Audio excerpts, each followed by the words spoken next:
ओंकार हूं। सृष्टि के आरंभ में सर्वथा एवं सर्वत्र शून्य था। उसी शून्य में से ज्योति बिंदु का रूप धारण कर शिव के अक्षर शरीर के प्रतीक से मेरे आकार का निर्माण हुआ, अर्थात मैं शिव का आदि आकार हूं। भूत, भविष्य और वर्तमान मुझ में समाये हुए हैं। जिस शून्य में से मेरी उत्पत्ति हुई, उसी शून्य से पंचमुखी और 10 भुजाधारी शिव निर्गुण रूप में प्रकट हुए। इसी पंचमुखी शिव स्वरूप में से अष्टभुजाधारी मां शक्ति भी प्रकट हुई। हे सर्वशक्तिमान, तो ये बताइए अब हम क्या करें? क्योंकि यदि आकार लिया है तब तो कर्म करना ही होगा। तो आइए निर्माण कार्य आरंभ करें। शिव शंकर व मां शिवा ने आदि नृत्य आरंभ कर अपनी रचनाओं को गतिमान और शक्तिमान बनाया।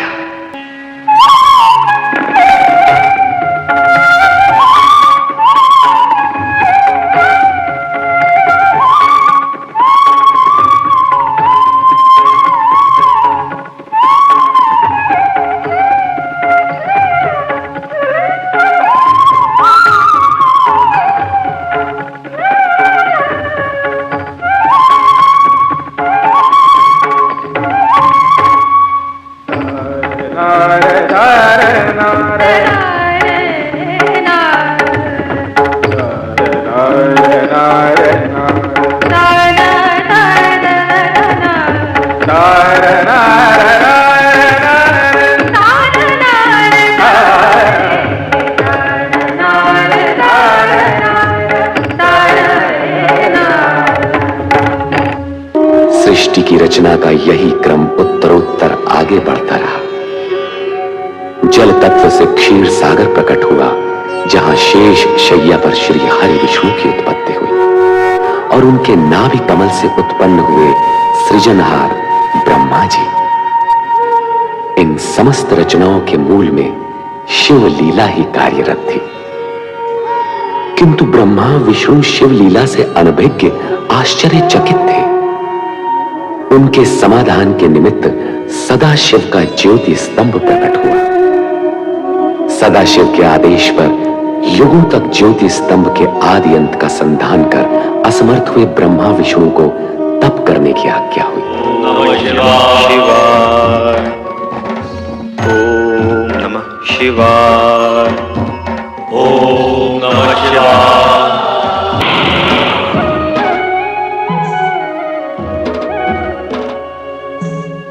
आप कौन है सर्वशक्तिमान? हम हैं अर्धनारीश्वर, शिव और शक्ति का अभिन्न रूप। अर्धनारीश्वर, शिव और शक्ति का अभिन्न रूप। हाँ श्री हरि विष्णु जी, श्री ब्रह्मा जी, जिस ज्योति स्तंभ का आप दोनों युगों युगों तक अनुसंधान करते रहे, वही अर्धनारीश्वर रूप में आपके सामने प्रकट हुआ है। शिव और शक्ति एक दूसरे में समाये हुए हैं। शिव में ही शक्ति है और शक्ति में ही शिव। आदिदेव सर्वशक्तिमान महेश्वर सदाशिव और आदिशक्ति मां शिवा के अर्धनारीश्वर रूप को प्रणाम। हमारा तप सफल हुआ। आपके दर्शन पाकर हम धन्य हुए। एको हम बहुश्याम। आप दोनों हमारी सृष्टि कामना से उत्पन्न हुए हैं, इसलिए आप दोनों सृष्टि रचना और सृष्टि पालन का कार्य करेंगे। श्री ब्रह्मा जी, हमने जिन 5 महाभूतों पंच तत्वों का निर्माण किया है, उनसे आप सृष्टि और प्राणी मात्र के सृजन का कार्य करेंगे। और श्री हरि विष्णु जी, श्री ब्रह्मा जी जिस सृष्टि का सृजन करेंगे, उसका आप पालन करेंगे।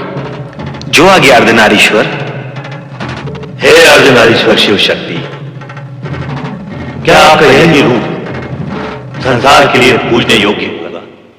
नहीं, ये हमारा दिव्य सात्विक रूप है।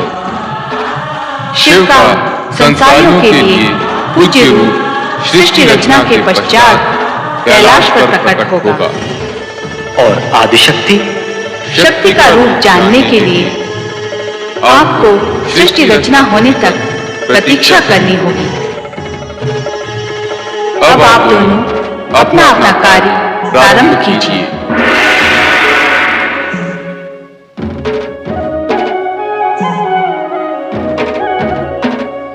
श्री ब्रह्मा जी, अब आप ब्रह्मलोक में स्थित होकर सृष्टि रचना का कार्य प्रारंभ कीजिए। अवश्य श्री हरि विष्णु जी। तदुपरांत शिवाज्ञा से ब्रह्मा ने पंच तत्वों से सृष्टि रचना का कार्य प्रारंभ किया। सर्वप्रथम उन्होंने ऊर्ध्व आकाश में स्वर्गलोक की उत्पत्ति की। पश्चात ब्रह्मदेव ने 7 समुद्रों से घिरी सप्तद्वीप पृथ्वी की रचना की। ब्रह्मा ने पाताल लोक तथा नरक की स्थापना की। तत्पश्चात ब्रह्मा ने सप्तर्षि वशिष्ठ, मारीच, अत्रि, अंगिरा, पुलह, क्रतु तथा पुलत्स्य प्रकट किए। ओम नमः शिवाय। प्रणाम परमपिता। हमारे लिए क्या आज्ञा है ब्रह्मदेव? कामदेव, तुम्हारा कार्य होगा जुगलों में काव्येच्छा उत्पन्न करना, और वसंत तुम प्रकृति में सौंदर्य प्रकट करोगे। ओम नमः शिवाय। नारायण नारायण। नारद अपने मानस परमपिता ब्रह्मा जी को प्रणाम करता है। आयुष्मान भव नारद। नारायण नारायण। ओम नमः शिवाय। सृष्टि में प्रकट होने वाले प्रथम पुरुष तुम मनु महाराज के नाम से जगत में प्रसिद्ध होंगे,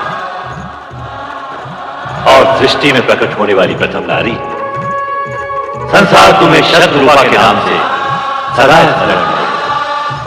ओम नमः शिवाय। मेरे लिए क्या आज्ञा है परमदेव ब्रह्मा जी? संध्या, तुम धर्म ऋषि के आश्रम में स्थान ग्रहण करो। जैसी आज्ञा परमदेव की।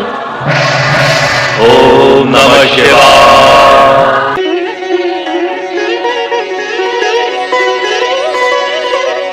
हे सृष्टि के सज्जनकर्ता ब्रह्मा जी, आपकी तथा सदाशिव की इच्छा से मैं वीणा पाणी सरस्वती आपके सन्मुख प्रकट हुई हूँ।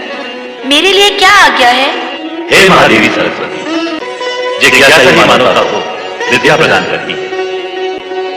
इस प्रकार ब्रह्मा सृष्टि की रचना में इतने आत्मविभोर हो गए कि वे अपने मानस में उत्पन्न अपने पुत्र दक्ष को प्रकट करना सर्वथा भूल गए। तब स्वयं दक्ष ने पीड़ित होकर ब्रह्मा को कठोर शब्दों में स्मरण कराया। मुझे भी प्रकट कीजिए परमपिता, आप अपने पुत्र दक्ष को उत्पन्न करना कैसे भूल गए? मुझे भी प्रकट कीजिए परमपिता, मुझे भी प्रकट कीजिए।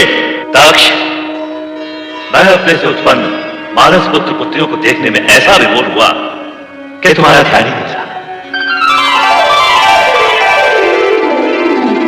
मेरे मानस पिता ब्रह्मा जी, मैं दक्ष प्रजापति सर्वप्रथम प्रकट होने का अधिकारी था, परंतु आपने मेरी उपेक्षा की। आपने ऐसा क्यों किया परमपिता? मैं तुम्हें सृष्टि से प्रजोत्पत्ति का दायित्व सर्वप्रथम मनुष्य रूपा को पूर्ण करना है। अतः तुम्हारा अंत में प्रकट होना उचित ही है। आप ही ने तो विधान निश्चित किया है परमपिता कि प्रजापति का पद सर्वप्रथम मुझे प्राप्त होगा। अवश्य हम उस विधान के अनुसार कार्य कर रहे हैं, परंतु पदोत्पादक तथा प्रजापति का कर्तव्य तुम विवाह करके ही पूर्ण कर सकोगे। अर्थात आपके कहने का तात्पर्य क्या है परमपिता? पहले तुम्हारा विवाह प्रजापति वीरण की पुत्री वीरणी से होगा, तत्पश्चात ही तुम प्रजापति करोगे। जाओ, पहले ये कार्य पूर्ण करो। जो आज्ञा परमपिता। ब्रह्मा जी के आदेशानुसार मनु और शत्रुपा का विवाह निश्चित हुआ। कर चरण कृतं वा कार्यजं कर्मजं वा श्रवणनयनजं वा मानसं वा पराधं विहितं महितं वा। हे मनु, हे शत्रुपा, सृष्टि के प्रथम वैवाहिक नर नारी के रूप में आप दोनों का स्वागत है। हे परमपिता ब्रह्मदेव, हमारा दाम्पत्य जीवन में प्रवेश तो हो चुका है, अब हमारे लिए क्या आज्ञा है? विधि के विधान के अनुसार अब आप दोनों को मैथुनी सृष्टि की रचना करनी होगी। हे परमपिता, विधि के विधान को हम आपके आशीर्वाद से सफल कर सकेंगे, इसका हमें पूर्ण विश्वास है। प्रजापति प्रजापालक महाराज वीरण अपनी कन्या सौभाग्य कांक्षिणी वीरणी का हाथ दक्ष प्रजापति के हाथ में समर्पित करके पाणी ग्रहण विधि पूर्ण की थी। देवगुरु बृहस्पति जी की आज्ञा शिरोधार्य है। मैं प्रजापति वीरण अपनी कन्या वीरिणी महाराजा दक्ष को समर्पित करता हूँ। सौभाग्यवती भव, चिरंजीव भव। पुत्र दक्ष और पुत्र वधु वीरिणी, अब धर्मानुसार आप दोनों पति पत्नी हो गए हैं। मेरी इच्छा है कि मन, वचन और कर्म से प्रजा कल्याण हेतु आप अपना जीवन प्रारंभ करें। परम पिता की इच्छा पूर्ति के लिए मैं दक्ष प्रजापति ये वचन देता हूं कि हम दोनों प्रजा कल्याण हेतु मन, वचन, कर्म से अपना समस्त जीवन अर्पित कर देंगे। दक्ष द्वारा प्रजा के कल्याण हेतु समस्त जीवन अर्पित कर देने के आश्वासन से ब्रह्मांड के पंच तत्वों में स्पंदन हुआ। प्राणी मात्र के कल्याण का आयोजन समूचे वातावरण को तरंगित कर गया और तब प्रकट हुए कल्याण के सगुण साकार स्वरूप शिव।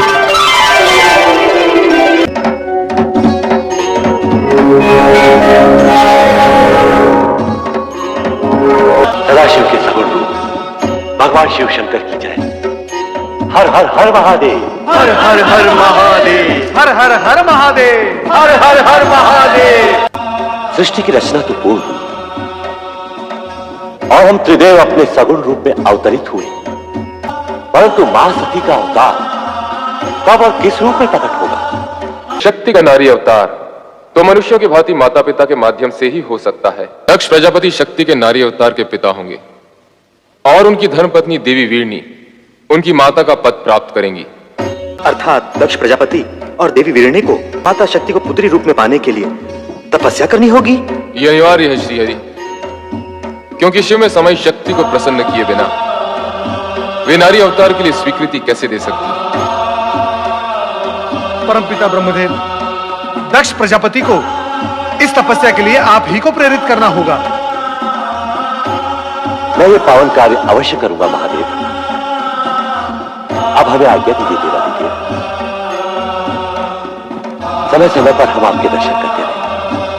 हर हर महादेव, हर हर महादेव, हर हर महादेव, हर हर महादेव। एक और त्रिदेव दक्ष प्रजापति की भावी पुत्री और शक्ति के नारी अवतार की चर्चा में निमग्न थे, तो दूसरी ओर दक्ष की अनेक युवा पुत्रियों में से एक अति सुंदर पवन सी चंचल, ओस सी कोमल और बहते जल सी थिरकती हुई रति पर पुष्पधनवा कामदेव मुक्त हो चुके थे। देवी रति, मुझे देखकर आंखें क्यों झुका ली? तुम यहाँ मेरी ही प्रतीक्षा कर रही थी ना?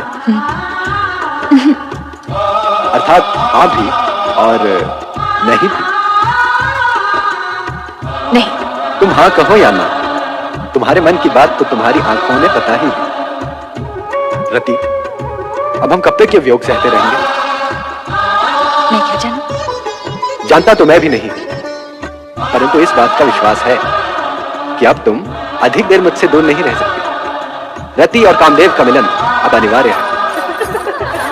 मेरी बहनें आ रही हैं, अभी आप जाइए। यदि यूं ही भेज देना था तो मन के तार से खींचकर बुलाया ही क्यों था? फिर कभी अकेले में आ जाइएगा। अभी अब जाइए ना, अभी अब जाइए ना। जाऊं? प्रिय पुत्र कामदेव। प्रणाम पिताश्री ब्रह्मदेव। आओ कामदेव। पुत्र दक्ष। पिताश्री। प्रणाम प्रणाम परमपिता। आयुष्मान भव। इन्हें पहचाना? ये पुष्पधनवा कामदेव हैं, इन्हें भला कौन नहीं जानता? संभवतः तुम ये नहीं जानते, रति और कामदेव पति पत्नी के रूप में एक दूसरे के पूरक बनेंगे। हम जानते हैं रति का जन्म कामदेव के लिए ही हुआ है। यदि ऐसा है तो आपकी आज्ञा हमें शिरोधार्य है परमपिता। हम आपकी आज्ञा का पालन शीघ्र ही करेंगे पिताश्री। वीरणी, दक्ष, हमारे आगमन का उद्देश्य रति कामदेव विवाह प्रस्ताव से कहीं अधिक महत्वपूर्ण है। हम तुमसे एक विशेष अनुरोध करने आए हैं। अनुरोध क्यों पिताश्री? आप आज्ञा दीजिए। तुम दोनों को आद्य शक्ति मां जगदम्बे को पुत्री रूप में पाने के लिए तपस्या करनी होगी। तपस्या करके उन्हें प्रसन्न किए बिना उनकी प्राप्ति असंभव है। यह ना भूलो कि शक्ति के सगुण अवतार के माता पिता बनने का श्रेय और गौरव तुम दोनों को ही प्राप्त होगा, यह निश्चित है। इसलिए इस शिवाज्ञा को शीघ्र स्वीकार करके शक्ति आराधना प्रारंभ करो। कैसी आपकी आज्ञा? रति कामदेव के विवाह के पश्चात सर्वप्रथम हम आप ही की आज्ञा का पालन करेंगे पिताश्री। महारानी, पिताश्री की इच्छा अनुसार हमें शीघ्र ही रति कामदेव का विवाह संपन्न कर देना चाहिए। कर चरण कृतं वा कायजं कर्मजं वा श्रवण नयनजं वा मानसं वा पराधम्।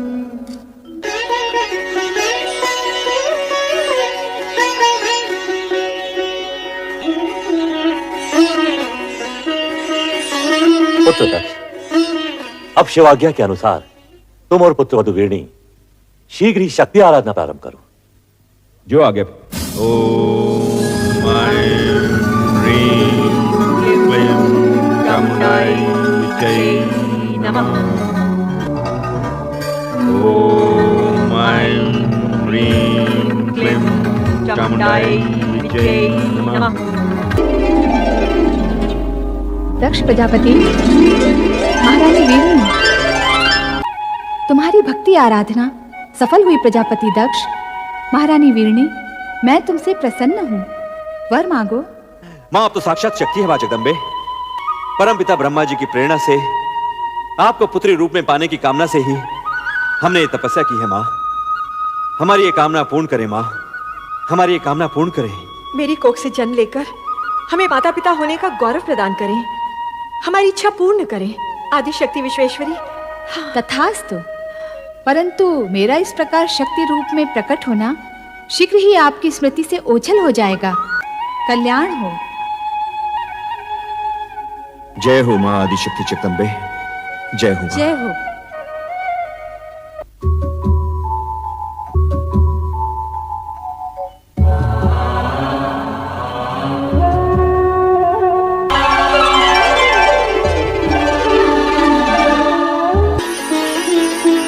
बधाई हो, बधाई हो। आपके यहाँ एक तेजस्विनी कन्या ने जन्म लिया है। बधाई हो महारानी जी। राजकुमारी जी, आप लोगों को भी बहुत बहुत बधाई हो। ये शुभ समाचार जाके महाराज को सुना दें। चलो चलो। महारानी वीरणी ने एक दिव्य कन्या को जन्म दिया है। कन्या के प्रकट होते ही सारे महल में उसकी ज्योति फैल गई। तेजस्वी कन्या ने जन्म लिया है महाराज। ये शुभ समाचार सुनकर हम धन्य हुए हैं। सुलेखा, ये लो अपना पारितोषिक। मंगला, तुम भी लो। धन्यवाद महाराज। आज का दिन हमारे लिए अत्यंत ही हर्ष और उल्लास का दिन है। नारायण नारायण। अभिनंदन राजन, दिव्य कन्या के जन्म के क्षण पर बधाई हो। देवऋषि, आश्चर्य है, आप सही समय पर पधारे। नारायण नारायण। आश्चर्य कैसा राजन, दिव्य कन्या के जन्म का क्षण ही हमें यहाँ खींच लाया है। क्या कन्या दर्शन के लिए आप व्यग्र नहीं हो रहे हो? हाँ, अवश्य। देवऋषि, आप भी पधारिए। नारायण नारायण नारायण। पिताश्री, बधाई हो। बधाई हो, तुम सबको भी बधाई हो। आज का दिन अत्यंत मंगलमय है। जाओ, सब मिलकर मंगल गीत गाओ और पूरे वातावरण को मंगलमय कर दो। चलो। देवियों, आनंद करो, आनंद करो देवियों। दर्शन पाकर आंखें धन्य हुई। भ्राता दक्ष, इसके दर्शन से मन में सात्विक भाव प्रकट हो रहा है, इसलिए इसका नाम सती होना चाहिए। नारद ने कन्या का नामकरण किया और उसे सती नाम से पुकारा। वीरणी ने वात्सल्य भाव से गदगद होकर अपनी नवजात कन्या को देखा। महारानी जी, हमारी सती कितनी तेजस्विनी दिखती है। मन करता है इसे देखते ही रहें। इसके सुंदर मुख से आंखें हटती ही नहीं।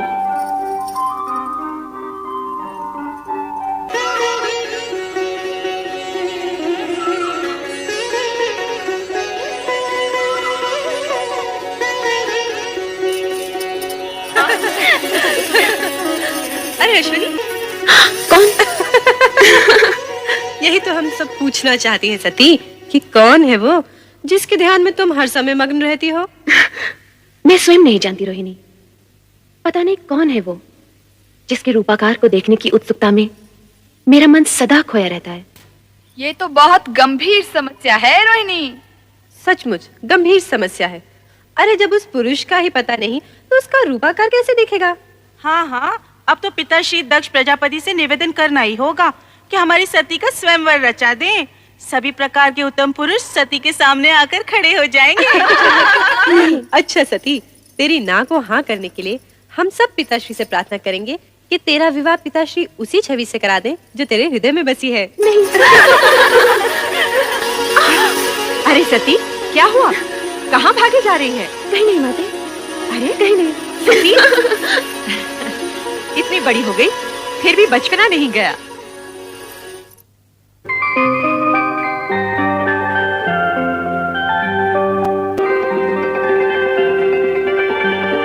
शक्ति तुम? शक्ति नहीं, मैं सती हूँ प्रभु। तुम तो अपने लौकिक नाम रूप की चर्चा करने लगी। सत्य तो यह है कि तुम ही शक्ति हो। अलौकिक शक्ति, शिव शक्ति। आपकी शक्ति आपसे विलग कैसे प्रभु? शक्ति का शिव से विलग होना संभव ही नहीं। जिसे तुम विलग समझ रही हो वो हमारी व्यापकता है। हमारे मिलन हेतु पंचाक्षरी मंत्र का जाप तुम्हारा आधार होगा।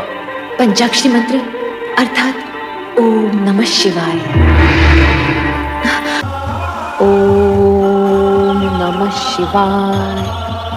ओम नमः शिवाय। पुत्री सती। प्रणाम पिताश्री। ये तुम क्या कर रही हो? पिताश्री, देवेश्वर शिव ने आज्ञा दी है कि मैं इसी प्रकार शिव आराधना करूं। वे मुझे शीघ्र ही मिलेंगे। कदापि नहीं पुत्री। ये ना भूलो कि तुम विशाल साम्राज्य के स्वामी दक्ष प्रजापति की राजकन्या हो। उस विचित्र वेशधारी कैलाश निवासी से तुम्हारा विवाह कैसे संभव होगा? जो पूर्व निश्चित है उसे आप विफल कैसे कर सकते हैं? मेरा जन्म ही देवेश्वर शिव की चरणों की सेवा के लिए हुआ है पिताश्री। तुम अपनी अल्प बुद्धि का परिचय दे रही हो सती। ऐसा प्रतीत होता है कि तुम्हारा ये शिव आराधना का मोह भंग करने के लिए अब हमें ही कोई उपाय करना होगा। ओम नमः शिवाय। ओम नमः शिवाय। ओम नमः शिवाय। ओम नमः शिवाय। ओम नमः शिवाय। ओम नमः शिवाय। सती,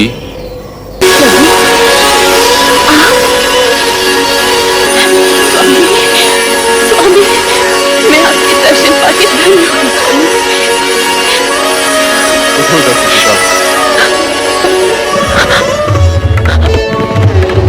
समर्पण एवं निष्ठा भाव से किए गए तुम्हारे व्रत से हम प्रसन्न हुए। कहो दक्षिणमुनि, किस प्रयोजन से तुमने इस कठोर व्रत का पालन किया? कहो अपनी मनोकामना। तुम अभीष्ट वर की अधिकारिणी हो। मुझे अभीष्ट वर प्राप्त होगा ना भगवान? अवश्य होगा। कहो दक्षपुत्री, क्या इच्छा है? हे सर्वज्ञ सर्वव्यापी अंतर्यामी, मेरे मन सन्यास जीवन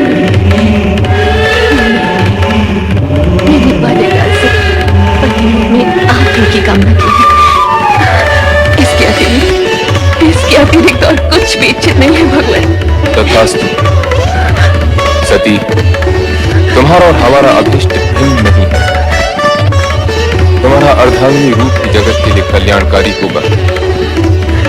मैं धन्य हो गई प्रभु। मेरा अभीष्ट और अपने वरदान की पूर्ति के लिए प्रभु आप शीघ्र ही मेरे पिताश्री से इस संबंध को निश्चित कर विवाह का आयोजन करें। ऐसा ही होगा प्रिय।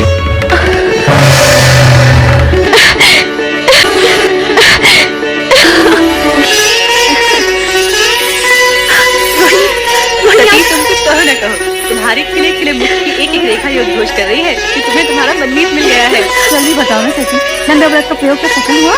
ठीक तो बताओ ना सती, फिर हम भी अपने मनचाहे पति को पाने का प्रयास आरंभ करें। हाँ, मेरा व्रत सफल हो गया है। मेरे आराध्य ने मुझे दर्शन दिया और कहा वे शीघ्र ही मुझे पत्नी रूप में वरण करेंगे। परंतु सती, पिताश्री इस विवाह के विरुद्ध है। कहीं ऐसा ना हो। शिव जी का वचन मिथ्या नहीं होता बहन। जब संपूर्ण ब्रह्मांड उन्हें सत्यम, शिवम, सुंदरम के रूप में मानता है, तब उनके मुख से निकले वचन असत्य हो ही नहीं सकते। कभी नहीं। मैं अपनी पुत्री का विवाह उस बैरागी औघड़ शिव से कभी नहीं करूंगा। समस्त ब्रह्मांड की शक्तियां जिस शक्ति को अपना आराध्य समझती हो, उन भोलेनाथ की आज्ञा का पालन तो तुम्हें करना ही होगा पुत्र। इस विवाह को तुम रोक नहीं सकते। इस विवाह में बाधक मत बनो, इसे हमारी भी आज्ञा समझो।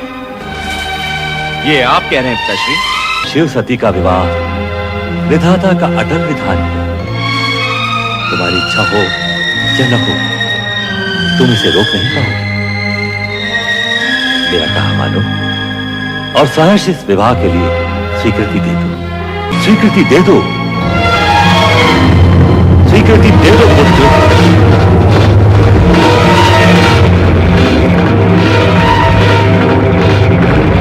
जैसी आपकी आज्ञा पिताश्री।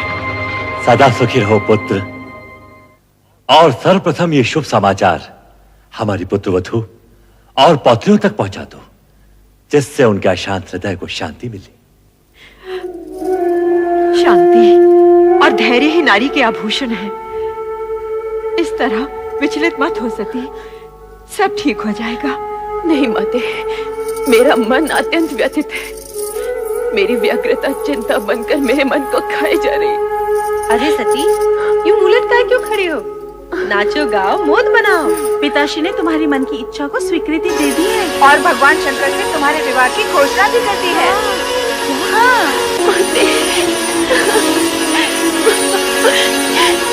ये क्या सती, जब तुम्हारी तपस्या का फल मिला तो तुम रो रही हो? माते, ये मात्र मेरी तपस्या तो नहीं, आपकी ममता और आपके प्रेम का भी फल है। यदि आप पिताश्री को अपने तर्कों से निरस्त न करती तो ये क्षण आने में न जाने कितने युग बीत जाते और आपकी पुत्री भोलेनाथ को पाने के लिए सदा सदा के लिए असमर्थ हो जाती। माते,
बिहाने चले थाल की सजा के बाबूती लगा के ना।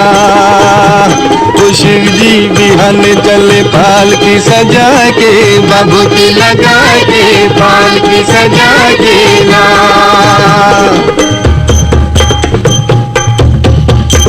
ओ जब शिव बाबा करे तैयारी कई के सकल समान हो, दाहिने अंग त्रिशूल विराजे नाचे भूत शैतान हो। ब्रह्मा चल विष्णु चल लैके वेद पुराण हो, शंख चक्र और गदा धनुष लई चले श्री भगवान हो। और बंटन के चले बम भोला, लीले भांग धतूर का गोला, बोले जे हरदम चले लड़का परा के बाबूती लगा के बाल की सजा के ना। वो शिव जी बिहाने चले बाल की सजा के बाबूती लगा के बाल की सजा के ना।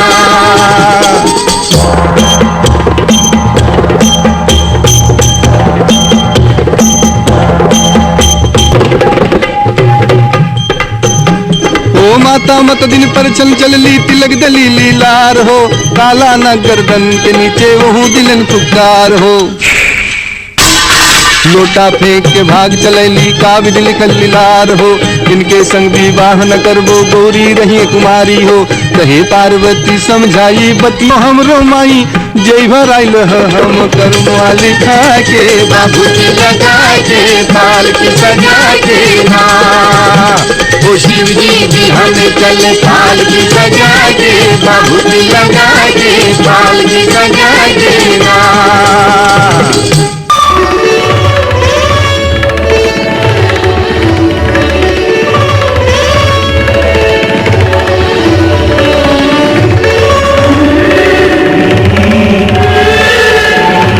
पुत्र दक्ष, सौभाग्य आकांक्षिणी सती को विवाह मंडप में बुलवाइए। जो आज्ञा पिताश्री। महारानी।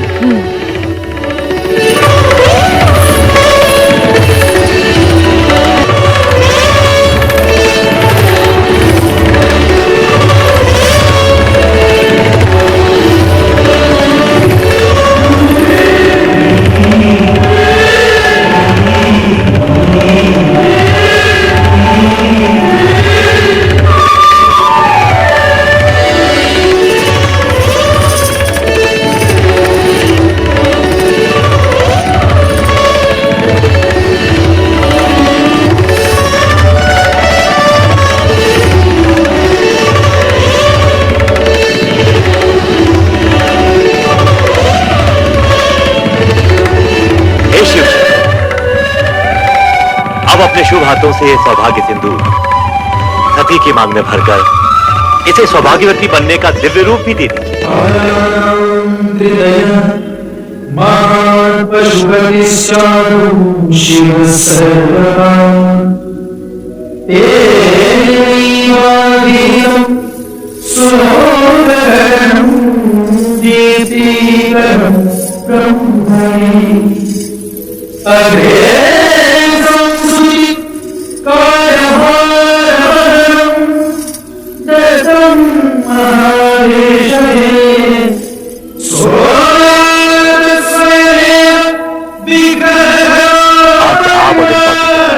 पति पत्नी हुए।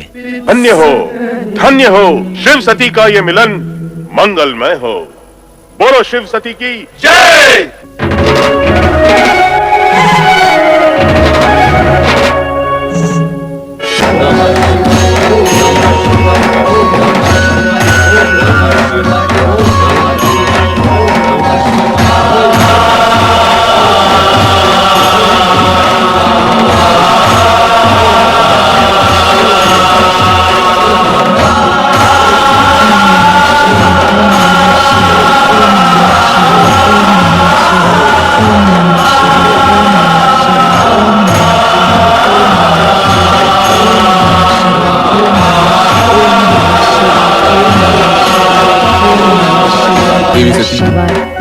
नारायण नारायण। परमपिता ब्रह्मा जी ने निश्चय किया है कि समुद्र मंथन से होने वाले प्रदूषण से मुक्ति हेतु एक महायज्ञ का आयोजन किया जाए।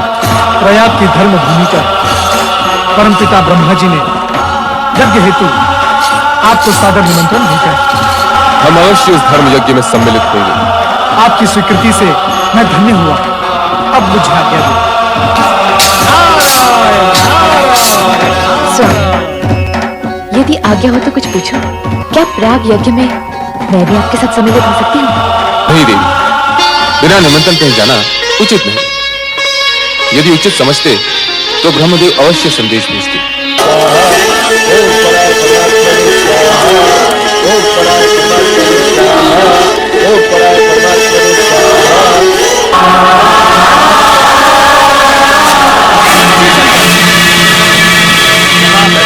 सम्मानित व्यक्तियों ने मुझे आदर देने हेतु अपने मस्तक झुकाकर मुझे प्रणाम किया, किंतु तुमने मेरे अपने जमाता होते हुए भी मेरी ओर देखा तक नहीं। राजन, मैं इस पवित्र प्रयोजन में यज्ञ अग्नि की ओर देख रहा था, जो किसी भी व्यक्ति विशेष से अधिक वंदनीय है। असत्य, अब तुम इस योग्य ही नहीं रह गए हो कि इस यज्ञ की पवित्र अग्नि को अपनी आंखों से भी स्पर्श कर सको। भूतों पिशाचों से सेवित होकर तुम्हारे वेदोक्त कर्म मुक्त हो चुके हैं। अब तुम मात्र शास्त्र विधि की अवहेलना और नीति मार्ग को कलंकित करने वाले पाखंडी, दुष्ट और पापाचारी पुरुष मात्र रह गए हो। मैं श्राप देता हूँ कि शमशान में निवास करने वाले उत्तम कुल और जनहीन शिव शंकर को इस यज्ञ से भस्म कर दिया जाए और देवताओं के साथ इस यज्ञ का कोई भी भाग न दिया जाए। शिव तेज के प्रभाव से मैं तुझे श्राप देता हूँ कि तुझ जैसा ब्राह्मण वेद ज्ञान से वंचित हो जाए, तू तत्वज्ञान से विमुख हो जाए और तेरा मुख पशु समान हो जाए। तुमने व्यर्थ ही ब्राह्मण कुल को शाप दे डाला। जहां तक मेरा प्रश्न है, मुझे तो किसी भी प्रकार का कोई शाप छू भी नहीं सकता। तुम्हारे आराध्य का कोई कुछ नहीं बिगाड़ सकता। मैं तो यज्ञ हूं, मैं ही यज्ञ कर्म हूं, यज्ञों का अंगभूत उपकरण हूं।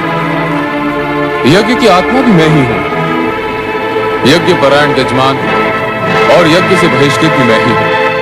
चलो हम कैलाश लौट चलें।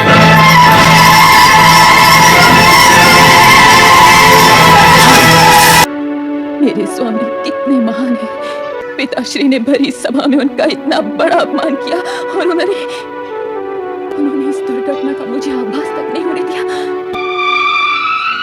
उनके स्थान पर अगर मैं होती तो पिताश्री को भला बुरा कहे बिना न रहती। और अब ये एक अपमान के बाद और अपमान। एक जामाता और पुत्रियों को तो घर में हो रही यज्ञ में आमंत्रित किया और दूसरे की उपेक्षा कर दी गई।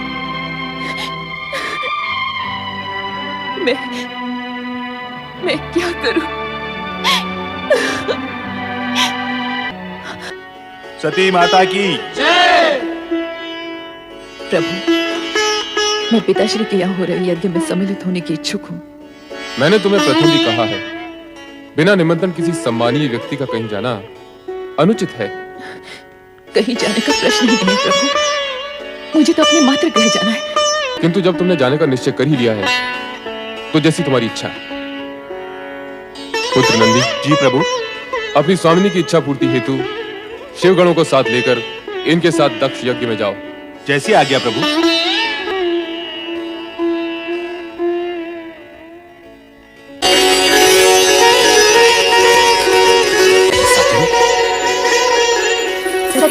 सती तुम आ गई? अच्छा किया तुम आ गई। सती, पुत्री सती, तुम आ गई। ये तुमने बहुत अच्छा किया। जब से तुम्हारी सब बहनें आई हैं, तब से मैं तुम्हारा ही स्मरण किए जा रही हूँ। आओ, यज्ञ आरंभ हो चुका है। आओ। मैं यज्ञ में सम्मिलित हो रही, ये पूछने आई हूँ कि मेरे स्वामी शिव शंकर को इस आयोजन के निमित्त आमंत्रित क्यों नहीं किया गया? इसलिए कि तुम्हारा पति महादेव कहलाने के योग्य ही नहीं है। वो अकुलीन, अमंगलकारी, वेदों से बहिष्कृत और क्लेशधारी है। भूत पिशाचों के स्वामी उस भूतनाथ के साथ हमने तुम्हारा विवाह अपने पिता ब्रह्मा के दबाव में आकर किया था और उसके लिए हम आज तक पछता रहे हैं सती, आज तक पछता रहे हैं। हाँ, जब तुम बिना बुलाए यहाँ चली आई हो तो इस यज्ञ में भाग लेकर अपने पति का यज्ञ भाग भी प्राप्त करो। बैठो सती। पिताश्री, अब भी कुछ नहीं बिगड़ा है। आप कैलाश जाकर मेरे स्वामी को आदर पूर्वक यहाँ ले आइए और इस यज्ञ को विधि पूर्वक संपन्न कीजिए। एक पुत्री होने के नाते मैं आपसे विनती करती हूँ। नहीं, नहीं, कदापि नहीं। हम उस ढोंगी पाखंडी भवोद्धारी को इस यज्ञ में कदापि आमंत्रित नहीं करेंगे। हम नहीं चाहते कि उसके अपावन नाम की छाया भी इस पावन यज्ञ पर पड़ने पाए। पिताश्री, परम पावन शिव को अपावन कहकर अपने आप को अपावन न कीजिए। आप जैसे शिव द्वेषी को शिव निंदा करते हुए देखकर मुझे आपकी पुत्री होने पर लज्जा होने लगी है। हे विधाता, आपने मुझे ऐसे पिता की पुत्री क्यों बनाया जो सर्वोत्कृष्ट परमात्मा शिव की स्तुति करने के बदले उनकी निंदा कर रहा हो। सती, बंद करो ये नाटक। अभी तुमने अपने पति के दोषों का बखान सुना ही कहां है। यदि मैं तुम्हारे उस कर्महीन पति के दोषों को गिनाने लगूंगा तो समस्त ब्रह्मांड की गिनती भी कम पड़ जाएगी। तुम यह का अमूल्य समय व्यर्थ ही नष्ट कर रही हो। हम तुमसे कितनी बार कह चुके हैं कि तुम्हारे पति वेद विरोधी, अमंगलकारी और अपावन है, इसलिए हमने उसे इस यज्ञ से बहिष्कृत कर दिया है। एक ही बात को बार बार दोहराकर हमारे क्रोध की अग्नि को प्रज्वलित न करो। या तो चुपचाप यज्ञ में भाग लो, अन्यथा चले जाओ यहां से, चले जाओ। एक बात अच्छी तरह समझ लो सती, जिस शिव ने हमारा सरासर अपमान किया है, उसी शिव से अपने अपमान का प्रतिशोध लेने के लिए हमने इस महायज्ञ का आयोजन किया है। और सुनना है तो सुनो, अब शिव मेरे लिए सदा सदा के लिए बहिष्कृत है। वो भूतनाथ, शमशान में पड़े रहने वाला घोरी, नंग धड़ंग अवधूत,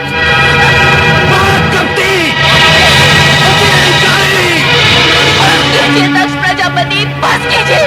मैं पति नेता नहीं सुन सकती, नहीं सुन सकती, नहीं सुन सकती, नहीं सुन सकती। आपने मुझे न आने के लिए कितना समझाया, किंतु मैं मूढ़मती केवल पिता को 2 बातें सुनाने के लोभ में यहाँ चली आई। उस समय मैंने ये न सोचा कि यदि मुझे पति के विषय में आप शब्द सुनने पड़ गए तो अब तो मैं अपने स्वामी को अपना मुंह भी नहीं दिखा सकती। जिस स्थान पर मुझे अपने पति की इतनी निंदा सुननी पड़ी, वही के वही मैं अपने इस देह का त्याग कर दूंगी।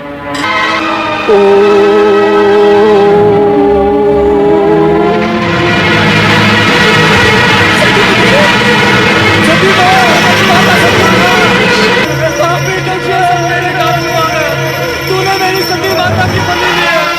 तू तो धिक्कार है। शिव से क्यों बोले? चलो चले चलो। तुम्हारी ये दुर्दशा, तुम अकेले लौट आए। देवी सती कहाँ है? देवी सती कहाँ है? देवी सती कहाँ है? यज्ञ में दक्ष ने आपका अपमान किया, आपकी निंदा की। ये सुनकर माता सती ने ये कहा कि उनको जीवित रहने का कोई अधिकार नहीं, और ये कहा कि आपको अपना मुख दिखलाने का भी कोई अधिकार नहीं। और ये कहते कहते आत्मदाह कर लिया। नहीं, नहीं, नहीं!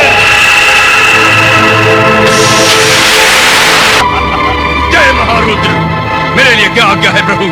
वीरभद्र, दक्ष का अहंकार हमारा विरोध है, और हमारा विरोध उसका विनाश। जो आज्ञा प्रभु।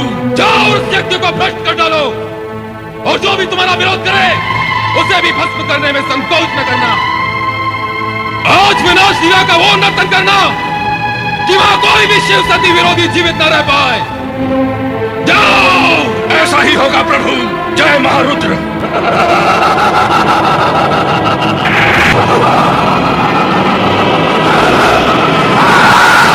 प्रभु, मेरी रक्षा कीजिए, मेरी रक्षा कीजिए प्रभु।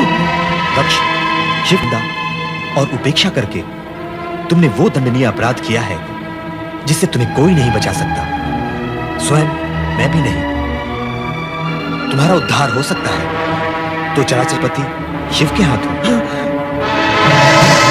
प्रभु, प्रभु।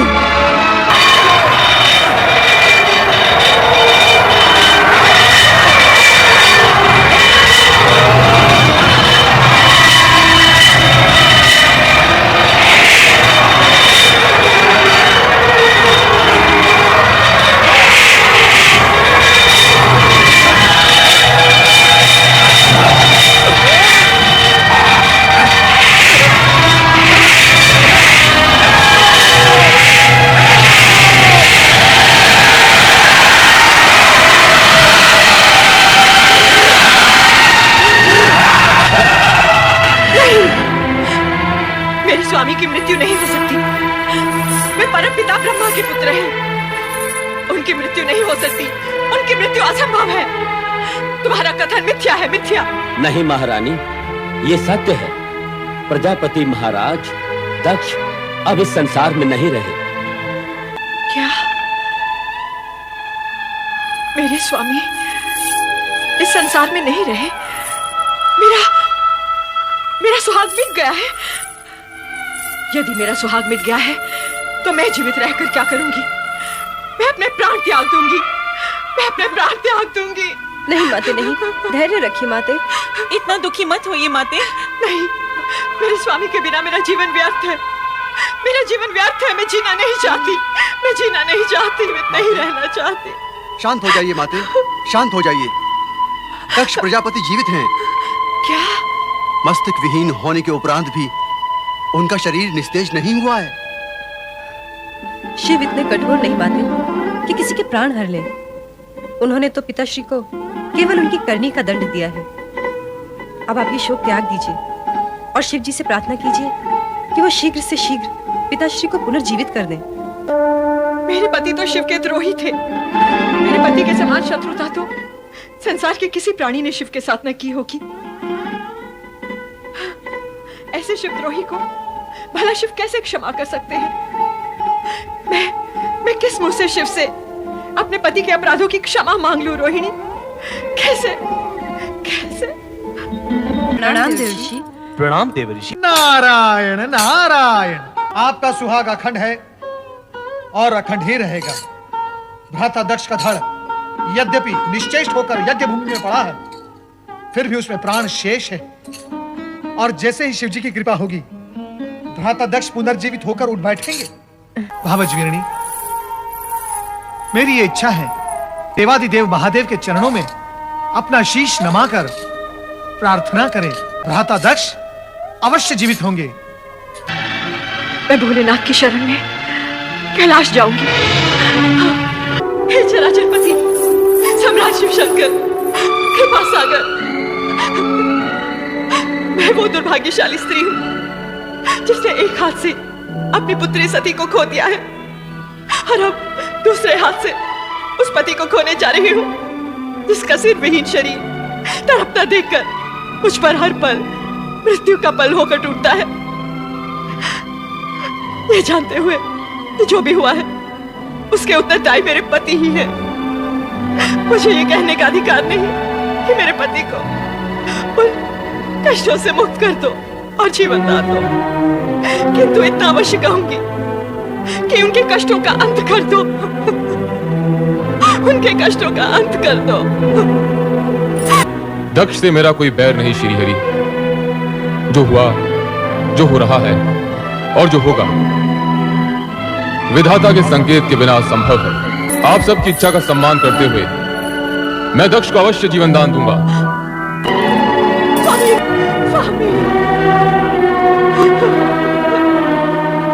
प्रभु कृपा कीजिए, कृपा कीजिए भोलेनाथ, कृपा कीजिए।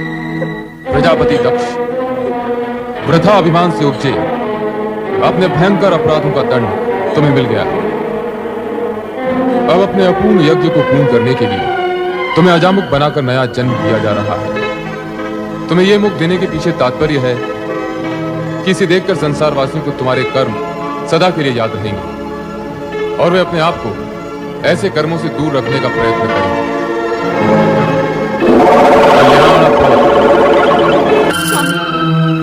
स्वामी आपको जीवन दान मिल गया।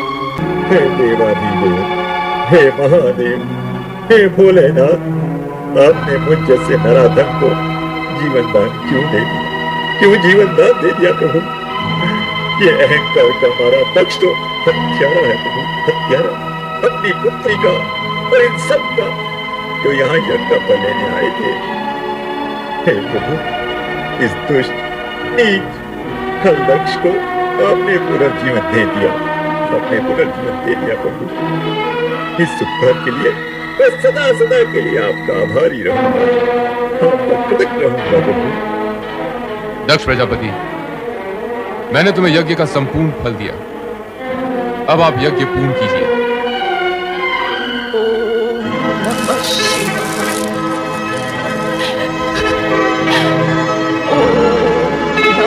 शिवाय। सती, सती, मैं तुम्हें इतनी देर से पुकार रहा हूं, फिर भी तुम मौन क्यों हो? मेरी पुकार को नकार क्यों रही हो प्रिय? तुम्हें तो तुम्हारा ये पति अत्यधिक प्रिय है ना? तुम्हारा आराध्य इष्ट सभी कुछ है ना? मेरे नेत्र के इंगत मात्र से तुम मेरे हृदय की भाषा समझ लेती हो, किंतु आज ऐसे मीठे स्वप्नों में खोई हुई हो कि मेरा आर्तनाद भी तुम्हें सुनाई नहीं दे रहा है। हंस रही हो तुम? इतनी महान भूल करने के बाद भी हंस रही हो? तुम्हें कितना समझाया, वर्जना भी दी कि बिना आमंत्रण कहीं जाना अशोभनीय और असम्मानजनक होता है, विशेष रूप से वहां जहां तुम्हारे पति के विरोधी हों, उन्हें अपमानित करने का अवसर खोजते रहते हो। किंतु तुम्हारा त्रियाहट मेरी बात पर भारी पड़ गया। तुम दक्ष यज्ञ में चली गई और स्वामी, मैं सती पुनः वही पहुंच चुकी हूँ जो मेरा स्थायी आसन है, आपका हृदय। हाँ स्वामी, मैं आपको वहीं से पुकार रही हूँ। पुकार रही हूँ, किंतु अपने नेत्र क्यों नहीं खोलती प्रिय? तुम्हारे कमल समान ये नेत्र जिनमें न जाने कितनी बार मैंने स्वयं को देखा है। सती, चेतन हो जाओ, अपने पूर्ण रूप में मेरे सामने आओ प्रिय। प्रभु, आप कहाँ जा रहे हैं? देवी सती हमसे रुष्ट हो गई है। भोलेनाथ, आप ये कैसी बातें कर रहे हैं? क्यों? क्या सदा पत्नी को ही पति का साथ देना चाहिए, पति को नहीं? हम अपनी रुष्ट प्रिया का साथ कभी नहीं छोड़ेंगे। भोलेनाथ, क्या इतने पर भी आपको वास्तविकता समझ में नहीं आई? तुम हमारा समय नष्ट कर रहे हो नारद। तुम्हारी बातें सुनकर सती और अधिक रुष्ट हो जाएगी। रुष्ट? हे त्रिकालदर्शी, बिना प्राण की देह कहीं रुष्ट होती है भला? नारद! भोलेनाथ, भोलेनाथ, मुझ पर क्रोधित होने से सत्य झुटलाया नहीं जा सकता। तुम ये कहना चाहते हो कि सती, हमारी सती मात्र देह है? मात्र देह? खेद की बात यही है प्रभु कि आप जिसे देवी सती समझ रहे हैं वो मात्र निर्जीव देह है। नारद, मैं तुम्हें भस्म कर दूंगा। सती शक्ति है, शक्ति अमर है, शक्ति जगत माता है, और तुम जगत माता को निर्जीव और देह कहकर अपमानित कर रहे हो। एक शब्द नहीं, आगे एक भी शब्द नहीं। यदि अब तूने कुछ भी अनर्गल कहा तो तू मेरे क्रोध से बच नहीं पाएगा। दूर हो जा, दूर हो जा मेरी दृष्टि से, दूर हो जा।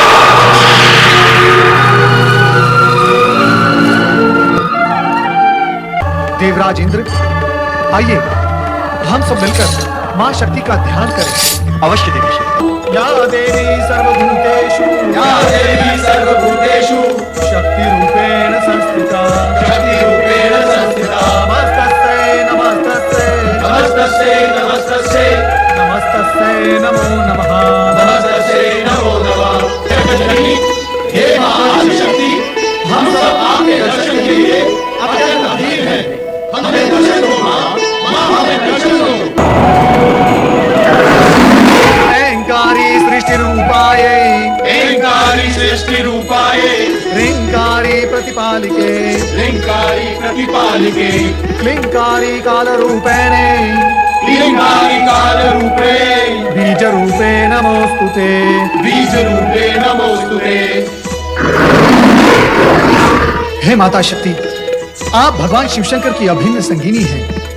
आप पुनः सगुण अवतार लेकर कब दर्शन देंगे? शिव और शक्ति अभिन्न है। मैं शिव के अंदर ही समाई हुई हूँ और भक्तों की पुकार पर समय समय पर प्रकट होती रहती हूँ। किंतु हे शक्ति माता, हम सब ये जानने के लिए उत्सुक हैं कि आप उन्हें कब अवतार देंगे। उसके लिए तुम्हें लंबी प्रतीक्षा करनी होगी देवराज। जब घटनाएं नए मोड़ लेंगी और शिव को मेरी आवश्यकता प्रतीत होगी, तब मैं नारी रूप में अवश्य जन्म लूंगी।